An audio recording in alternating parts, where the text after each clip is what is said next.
Olá, alunos. Espero que todos estejam bem. Eu sou a professora Daniele Mesquita e hoje nós entraremos no módulo 7. E agora vamos começar, então, a falar sobre o debate. Vamos comentar em que consiste o debate, quais são as características dele e, na outra página, nós vamos terminar o assunto de hoje comentando, né, especificamente a estrutura de um debate, né? Então, vamos lá. O debate é um gênero discursivo oral, de caráter argumentativo, ou seja, argumentar, né, defender um ponto de vista, como nós já comentamos algumas vezes, utilizado em práticas da comunidade, nas quais as partes envolvidas discutem um assunto com base em argumentos ou exposição de ideias.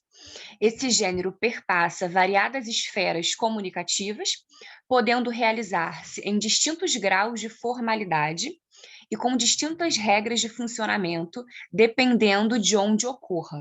Nas conversas cotidianas, nos âmbitos jurídico e político, no campo jornalístico, no ambiente escolar. Então, o debate pode acontecer em diferentes meios, né? E aí essa linguagem, a formalidade da língua vai depender também do meio, né, onde esse debate está acontecendo. Debater é uma prática frequente, utilizada para compreender um tema controverso, defender ou formar opiniões e etc.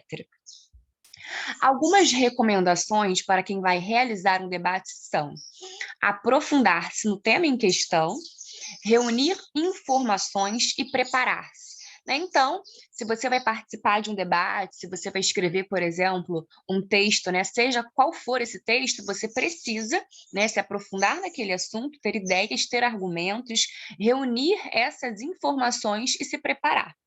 Assim, o debate será capaz de desenvolver uma argumentação forte e consistente para convencer o seu interlocutor, né? Já que o debate tem esse caráter argumentativo, ele tem então o objetivo de convencer aquele que está te ouvindo, né? Estratégias argumentativas. Para convencer, então, existem diferentes meios de se convencer alguém, né? De se tentar convencer alguém. Vamos dar uma olhadinha agora nessas estratégias principais. Nós já comentamos em alguma aula sobre essas estratégias, né? Elas não estão aparecendo aqui pela primeira vez, mas é importante mencioná-las aqui também. Então, para convencer o interlocutor acerca de alguma ideia, o locutor, né, o emissor, aquele que fala, pode se valer de mecanismos de convencimento, especialmente no desenvolvimento do debate, né? Então, principalmente ali depois que você fez aquela introdução, né, depois daquelas ideias primárias, né, essas estratégias argumentativas geralmente são mais utilizadas no desenvolvimento. Essas estratégias geralmente são vistas em textos argumentativos escritos, mas também funcionam como mecanismo de convencimento dos interlocutores em gêneros orais, como o debate. Né? Então, essas estratégias são utilizadas tanto na escrita quanto na fala, até porque o objetivo, né, desse debate, seja oral, seja escrito, é o mesmo, né? É convencer. Então, veja a seguir os tipos e as respectivas funções dessas estratégias. Então, nós temos aqui citação de autoridade, incorporação de informações de especialistas no assunto abordado, de modo a fortalecer a ideia que se está defendendo. Né? Então, se você está falando, por exemplo, sobre a educação, né, se é um debate sobre a educação, os professores representam um argumento de autoridade. Né? Se você está falando sobre a área da saúde, os médicos, né, representam, então, esse argumento de autoridade. Para cada assunto, nós teremos argumentos de autoridade. Exemplificação. Então, e voltando, né? E, logicamente, essa pessoa vai ter um peso importante porque ela é conhecedora daquela área, conhecedora daquele assunto, né? Aquele assunto faz parte da vida dela. Exemplificação é inserção de algum fato ou acontecimento que embase o tema tratado. Então, essa exemplificação é algo mais concreto aqui, que vai trazer peso para a sua fala. Citação de dados, inserção de dados resultantes de pesquisas que fundamentem a argumentação. Então, aqui também é algo bastante concreto, né? Então, você trabalha com números, você mostra que, por exemplo, se a gente pensa na área da educação, a partir do projeto tal, né, observou-se que o desempenho de tantos alunos melhorou. Então, você está trabalhando ali com uma citação de dados, né, com um número concreto. Comparação. Análise de dois fatos em suas semelhanças, você pode comparar por semelhança ou por diferença, né? Com o objetivo de favorecer a defesa do posicionamento adotado. Relações lógicas, né? Então, relação de causa e consequência, por exemplo, uma relação lógica. Conexão lógica entre os argumentos apresentados e as suas conclusões. Então, baseado nisso que eu falei, eu posso concluir que, né, tem que existir, então, uma lógica no seu pensamento, né, para que ele tenha força e dificilmente seja refutado, né, pelo outro, né, pela pessoa que está te escutando. O debate caracteriza-se pelo discurso persuasivo, cujo propósito é convencer os interlocutores sobre a validade da opinião defendida. Então, você pode utilizar aqui alguns desses exemplos que foram mostrados, né, dessas estratégias argumentativas com o objetivo de validar, né, de fortalecer a sua opinião. Por conta disso, os debatedores precisam planejar os seus discursos, como nós falamos aqui no comecinho da aula, apropriando-se das informações sobre o assunto. Então, vamos para a outra coluna. E selecionando os argumentos mais apropriados ao percurso argumentativo que pretendem trilhar.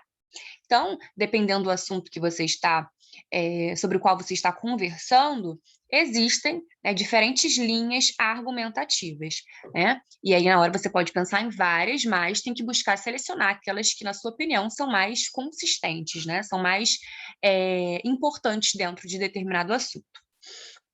Então, além disso, devem dominar os mecanismos das trocas discursivas, turnos de fala, né? Então, tentar, na medida do possível, ser conciso, né, dentro daquele assunto, para que você consiga aproveitar o tempo de fala, né? Já que, quando, por exemplo, tem campanha política, né, nós vemos ali que geralmente os candidatos têm 1 minuto e meio, 3 minutos, depende, porque o debate ele é dividido em várias partes, né? É necessário também ter o cuidado de não recorrer às falácias, ou seja, de não recorrer a ideias que te levem ao erro, né? Que não mostrem um raciocínio argumentativo de fato, né? Então, é necessário também ter o cuidado de não recorrer às falácias, aos apelos emocionais ou psicológicos, porque aqui a gente tem que pensar na racionalidade, né? E a emoção, a gente sabe que emoção e a razão são coisas, né, distintas, diferentes. Apelos emocionais ou psicológicos e etc., que consistem em uma tentativa de manipulação da discussão. Os argumentos precisam ser consistentes e baseados em informações e dados concretos. Vamos falar um pouquinho agora sobre as características básicas, então. O debate conta com a presença de um mediador ou um moderador, né, que vai organizar, então, esse debate, cujas funções são apresentar o tema que será discutido, conduzir as intervenções e mediar as falas dos debatedores. Ao mediador, cabe anunciar o tempo de fala de cada debatedor e as normas para pedir a palavra. Todos podem se pronunciar sobre a questão levantada pelo mediador, mas, para isso, devem seguir algumas regras. E essas regras buscam a organização e a fluidez desse debate, né? Então, um debate segue uma dinâmica determinada, um debatedor defende um ponto de vista sobre o assunto em questão e o outro concorda com ele ou vai contestar a sua opinião e apresenta, então, um novo argumento. Havendo um terceiro, este pode intervir e reforçar algum dos argumentos apresentados ou apresentar um novo e assim sucessivamente. Quando um debatedor contra-argumenta, ou seja, você tem alguém que está ali argumentando, dando ponto de vista, e o outro tenta quebrar esse argumento que foi apresentado, né, pela pessoa que falou anteriormente, então essa contra-argumentação, né? Quando um debatedor contra-argumenta acerca do posicionamento de outro, pode-se estabelecer o direito de réplica ou tréplica, né, para que o outro possa falar, dependendo do que foi estipulado pelo mediador antes de se iniciar o debate.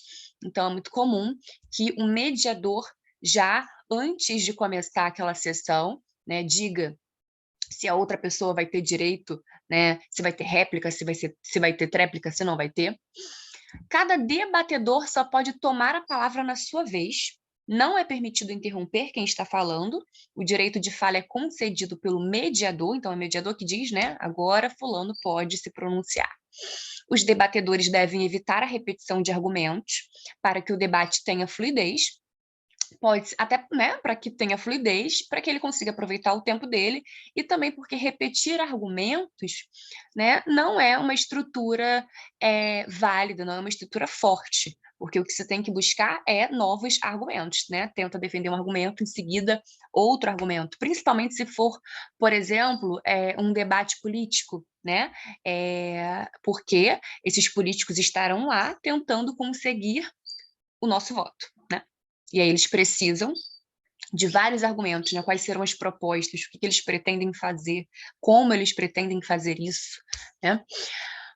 Os debatedores devem evitar repetição, falamos, pode-se apresentar argumentos e fortalecê-los com base em estatísticas, estudos, pesquisas, livros, vídeos e etc. É preciso respeitar a opinião do outro e ouvir com atenção os diferentes pontos de vista. Embora a gente veja que, em muitos casos, isso não acontece, né? Enquanto um debatedor fala, os demais podem tomar notas e preparar argumentos. Então, enquanto o debatedor está falando, é importante que quem está ouvindo, né, preste atenção para que possa preparar os seus argumentos. Vejam só aqui, isso é bastante interessante. O debate é diferente, por exemplo, se você faz um texto dissertativo argumentativo, você fez lá na sua casa, você fez em sala, enfim, você entregou ao seu professor, né? Você está ali pensando na sua tese e nos seus argumentos. No debate, você pode preparar também, né, suas ideias antes de começar esse debate, etc. Mas as suas ideias podem mudar muito de acordo com o que você ouve, né? Porque a fala da outra pessoa vai acabar direcionando o seu caminho, né, talvez de uma maneira diferente, né, do que você tinha projetado. Então, a divergência de opiniões é saudável, porque favorece a riqueza de ideias e permite que a visão acerca das questões trazidas ao debate seja ampliada. Então, agora temos aqui, gente, um exemplo de debate. Análise. Esse debate aqui é bem grande. Temos aqui a página 75 e 76. Não é tão grande assim. Então, olha só, vamos lá, vamos comentar um pouquinho. Análise. Leia a seguir a transcrição de um trecho do debate entre a advogada Priscila Pamela Santos e o bacharel em Direito Caio Coppola, a respeito de um anúncio da Academia de Cinema de Hollywood que revelou uma série de medidas de inclusão para a categoria de melhor filme na premiação do Oscar. Essa inclusão visa abranger as minorias, como mulheres, negros, latinos, asiáticos e indígenas, além da comunidade LGBTQI, ou com deficiências. Como se trata da transcrição de um gênero oral, existem marcas de oralidade no texto. Então, era um debate, né, oral que foi transcrito. Então, essas marcas, né, da oralidade estão aqui, né? Mesmo que seja um texto escrito, houve apenas uma transcrição, não houve uma reformulação, não é, né, o padrão que se tem, uma reformulação. Então, temos aqui a mediadora falando. Agora é hora do grande debate aqui no Expresso CNN. A partir de agora, temas relevantes com visões diferentes sobre o mesmo assunto para que você construa, então, a sua opinião com a gente. Então, aqui a mediadora está informando que o debate trará opiniões diferentes de pessoas distintas, para que o interlocutor, né, para que aquela pessoa que está ouvindo construa a própria opinião acerca do assunto, né, acerca do tema. Então, ela continua. A Academia de Cinema de Hollywood, que organiza o Oscar, o maior prêmio, né? Então, o né, marca de informalidade, né? Eu aqui falando né também. O maior prêmio, né, do cinema mundial, anunciou uma série de medidas de inclusão para a categoria de melhor filme. As regras servem para atender minorias, mulheres, negros, latinos, asiáticos, indígenas, além de pessoas da comunidade LGBTQI+, ou pessoas com deficiências. E o tema de hoje é. Então, até aí, teve uma contextualização do tema a ser debatido. Ela deu maiores informações sobre esse assunto que vai ser discutido, né? E depois ela vem. O tema de hoje é: a academia acerta ao exigir cotas ou elimina a liberdade criativa dos autores e dos diretores? Então, esse é o tema principal, né? Então, de acordo, né, para que essa inclusão seja feita, né, o que está em jogo nessa inclusão? A academia acerta ao exigir cotas, ou seja, essa inclusão deve ser respeitada, isso é positivo, ou os autores e diretores, uma vez que teriam esse trabalho compulsório, estão perdendo a liberdade criativa. E aí, né? Então, vamos lá, vamos continuar. Descer um pouquinho aqui. Hoje, o Bruno Salles não está aqui por problemas de saúde, mas já ele volta, por isso os nossos debatedores são a comentarista convidada Priscila Pamela Santos, advogada criminalista, e Caio Coppola, bacharel em Direito e comentarista político. Então, aqui ela apresentou os debatedores, né? Depois, Priscila e Caio, vamos ao debate, por favor. E aí, Caio começa. Eu nem precisaria falar isso, mas eu sou a favor da realização do pleno potencial de cada um dos indivíduos. Isso independentemente de políticas identitárias ou de subdivisões sociais.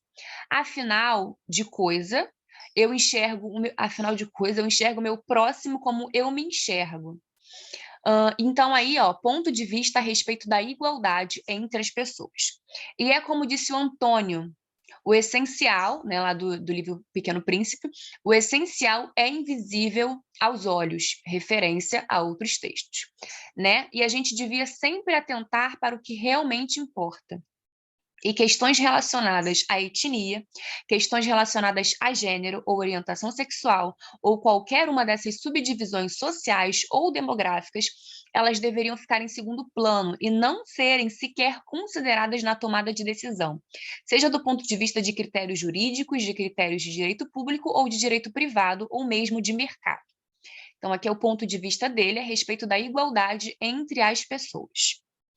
Bom, achei a explicação da doutora Priscila muito didática, né, em relação ao modelo de igualdade proposto. Então, retomada de um argumento que foi apresentado pela advogada Priscila. Percebamos que ali, gente, Priscila e Caio, vamos ao debate, por favor. Sempre que tiver, né, entre colchetes reticência, significa que uma parte foi suprimida do texto. Então, bom, achei a explicação da doutora Priscila muito didática, né, em relação ao modelo de igualdade proposto. Né? Pelo direito constitucional, no artigo 5º, então, são aquelas estratégias que trazem peso, né, consistência à fala. Então, aqui é referência a outros textos, que é a isonomia, aquela história de falar que todos são iguais perante a lei, sem distinção de qualquer natureza. Eu concordo com ela, as pessoas e as situações, elas são materialmente desiguais. Então, aqui, retomada de um argumento que foi apresentado pela advogada Priscila, não para refutá-lo, ou seja, não para corrigi-lo, né? Mas ele está retomando para concordar com esse pensamento. A igualdade material é aquela história de você tratar os iguais igualmente e os desiguais desigualmente na medida da sua desigualdade, o que é, na verdade, um conceito muito complexo. Por quê? Então, ele pergunta e ele responde, porque acaba propondo um certo dilema. Quando você prestigia a igualdade material, você acaba por ferir a igualdade formal e sempre de forma mais ou menos arbitrária. E pior, quando a gente trata, então percebam, né, essa linguagem é coloquial, Quando a gente trata de oportunidades em ambientes escassos ou de resultados, né, em ambientes escassos, então repetição, como por exemplo, acesso à universidade ou acesso a determinado emprego, necessariamente para cada pessoa beneficiada tem outra prejudicada. Então aqui nós temos uma nova argumentação, a de que sempre vai haver desigualdade, independente da escolha feita, né? Então quando alguém recebe uma oportunidade, essa oportunidade está sendo tirada de alguém. Então, é até uma questão moral, né? Para nós nos perguntarmos. É justo, né? Aliás, é justiça prestigiar alguém em detrimento de outro, ou seja, prestigiar alguém prejudicando outra pessoa? Ou seja, um erro justifica o outro, então ele traz aqui várias problematizações, né? A gente consegue reparar uma injustiça com outra injustiça? Por isso que é tão complexo falar de igualdade material, e por isso que eu acabo sendo um fundamentalista da igualdade formal, como bem antecipou, como bem percebeu a doutora Priscila. Então, aqui ele faz perguntas retóricas, né? Ele lança várias perguntas que reforçam um discurso de que sempre haverá desigualdade, ou seja, a desigualdade ela é intrínseca, ela é inerente à sociedade. Então, vamos lá. Agora, a mediadora. Doutora Priscila, quando eu aparecer aqui é porque vocês vão continuar conversando. Não sei se a senhora já nos viu antes, mas hoje eu e o Caio vamos ajudá-la aqui na condução. Priscila, então ela fala: perfeito, agradeço muito. Essa questão de entender a igualdade formal, ferindo a igualdade material, me parece um tanto quanto frágil para que a gente consiga alcançar, de fato, uma democracia plena. Então, aqui ela faz uma réplica, né? Essa fala informa que o argumento que foi utilizado pelo debatedor Caio não seria consistente. Né? Então, ela já começa aqui com a ideia de que ela vai refutar, né, esse candidato, né, esse candidato, não um candidato político, né, mas esse falante. Então, essa fala informa que o argumento utilizado pelo debatedor Caio não seria consistente para que se alcançasse uma democracia plena. Então, ela usa a palavra frágil, adjetivo frágil, que já nos chama a atenção. Essa base do seu discurso vem na meritocracia, né, que é uma coisa bastante polêmica, né, gente, né? E o problema da meritocracia é aquela parte de uma premissa equivocada. Então, ó, retomado do discurso do debatedor Caio para refutá-lo. Ela parte, ou seja, a meritocracia, né? Ela parte de uma premissa de que todas as pessoas, todos os candidatos a uma vaga, todos os concorrentes, adversários, quaisquer pessoas que estejam ali em um determinado espaço, elas estejam partindo de um mesmo lugar. Ou seja, que sabemos que não é verdade, né, gente? E aí é que está a falha, porque o resultado a partir dessa premissa equivocada também vai ser equivocado. Então, argumento de ressalva.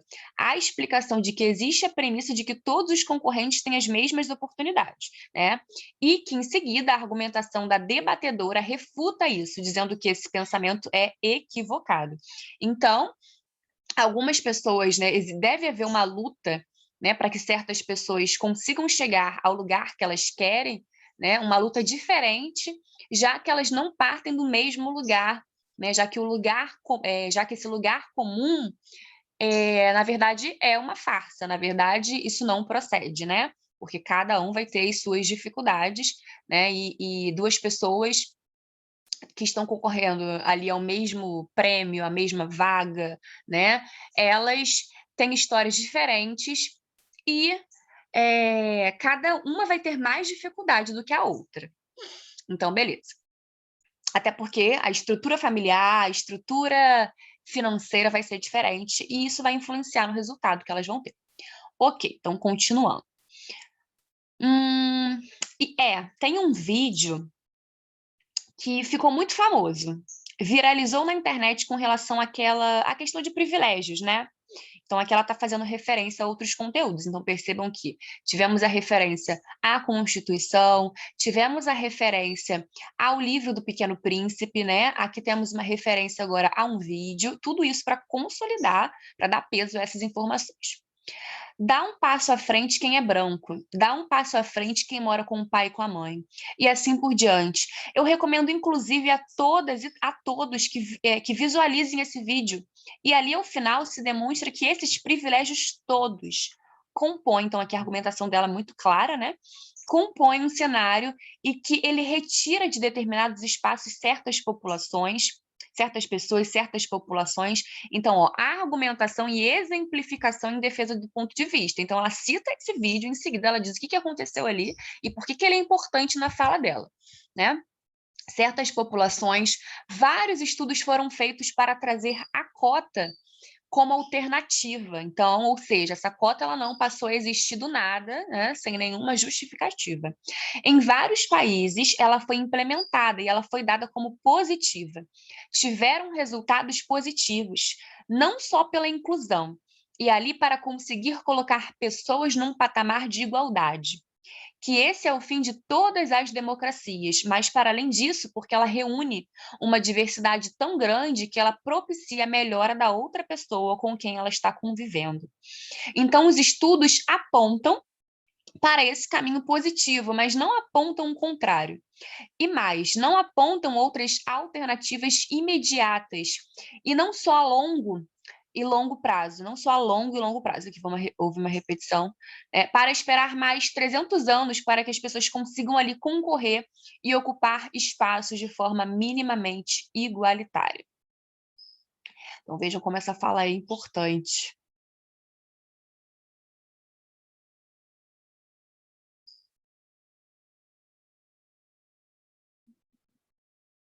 Então, olha só, apresentação de mais argumentos acerca das cotas e dos países que utilizaram esse sistema e questionamento a respeito de outras alternativas que precisariam ser implementadas, né? Então, aqui quando ela diz, e mais, não apontam outras alternativas imediatas, né? Porque, afinal de contas, esse problema precisa começar a ser resolvido agora, né? Então, a gente precisa de um imediatismo.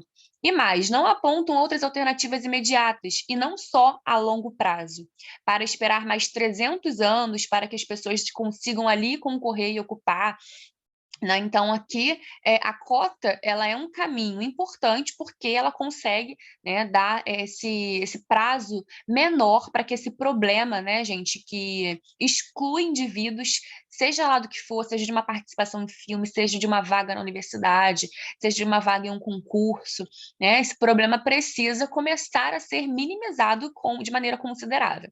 Então, aqui, a gente tem essa apresentação, ela encerra esse discurso, né, falando sobre a necessidade, sobre a necessidade de que esse problema comece a ser resolvido não daqui a 500 anos, a 300 anos, né, porque é um problema grave que precisa começar a ser resolvido agora, né? Então, nós temos aqui a fala de duas pessoas que pensam de maneiras diferentes, né? Quando nós tivermos essa aula presencialmente, eu vou perguntar com qual candidato vocês concordaram. E, gente, é isso, né? Então, o grande debate, OSCA deve ter cota para minorias? Então, aqui temos o link do site, né? Para quem quiser conferir. Então, olha só, nós falamos sobre a estrutura desse debate, né? Características, qual que é o objetivo, e analisamos aqui esse debate transcrito de uma fala. E na nossa próxima aula, nós vamos começar, então, a falar sobre as cartas argumentativas, carta aberta, contexto de produção, enfim. Esse capítulo aqui é bem grande. Queridos, é sempre um prazer estar com vocês. Até a nossa próxima aula. Boa semana e bye, bye.